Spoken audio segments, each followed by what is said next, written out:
In this video, I want to look at the jQuery function that lets me toggle or slide toggle elements. And what that's basically going to do is I have all my fun facts like evergreens are an ancient tradition, etc. I want to start off only showing those key facts with the explanations hidden. And then when I click on that fact, I want the paragraph to show. So looking at W3 schools, let me see if I can find it. There it is. So in W3 schools, we have the jQuery slide effect, and that jQuery slide effect will slide things down, slide things up, or it will toggle between those. And here's what that means. If I hit try it yourself, if I click this, it slides down, click it again, slides up, and that's what I want. I want this to be my fact and then this to be the paragraph about it. So how am I going to pull that off? Well, what I'm going to do is these are my facts. So evergreens are an ancient tradition. I have those in as H2s, and I have the paragraphs in as paragraph information, and I am giving them IDs. So the first one I used F1 because that's fact 1, and then paragraph 1 to match with that. Fact 2, F2, paragraph 2. So I need to basically, I just have a couple more here that I need to finish off. So this is going to be fact 4. And then you do the same thing with my paragraph IDs. All right, so now each of them have an ID, and what I want to have happen is when I click this, I want this to show up or disappear depending on whether it's there or not. So what we're going to be using is something called slideToggle, which just saw back on W3 schools, and it looks something like this. Well, let me get rid of that page and go back here. So it's just, I'm going to call whatever it is, so that when this gets clicked, it's going to call a function. That function then is going to select the paragraph and slide toggle. If it's down, it's going to go up. If it's up, it's going to go down.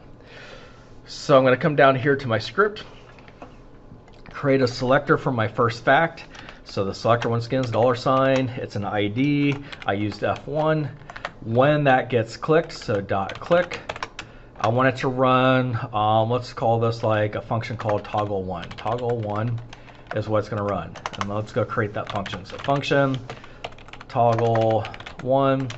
And once again, you can do anonymous functions here, which will probably simplify the code a bit. But since we haven't really got into that yet, I'm just going to keep doing it this way. But if you know how to use anonymous functions, you can go ahead and do it that way. So toggle1, what does toggle1 need to do? Well, since this is fact 1, then the paragraph that goes with fact 1 is P1. So I need to get P1, and it's a ID, so I've got to put that hashtag in. Dot, and I want to slide toggle. So slide toggle, we can see that it pops up there. So now this should, when we click on the first fact, it should toggle the first paragraph up and down. So let's refresh this and see what happens.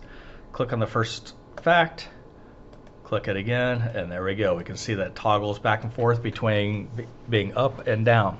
So how would I do that to the rest of them? Well, now it's just a matter of going back to my code and copying, pasting, creating a new function for all of them. I'll just quickly create a couple. So let's do like toggle 2 and toggle 3. And then this would need to do paragraph 2 and paragraph 3. And now I need to duplicate this. So fact 2 should call function toggle2, and fact 3 calls 3. All right, so, and then you do the same thing for the other 2 as well if I want all 5 of them. So let's test this and see. So refresh, go back 1. All right, so we're almost there. The only problem is right now, when we call this, all of the paragraphs are already there. And what I'm going for is I want these to just be the facts themselves, and then I have to click on them to see the information that goes with it. So how would I get all of my paragraphs to already be closed? Well, what I can do is my very first line of code, I can select all my paragraphs. So the $, select all paragraphs, no hashtag or class or anything, just the P element. And then I can hide all of them, .hide.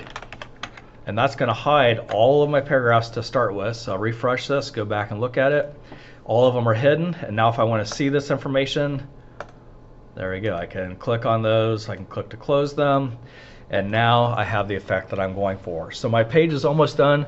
What I need to do now is add some styling, make these look a little bit better, and then my page will do exactly what I want it to do.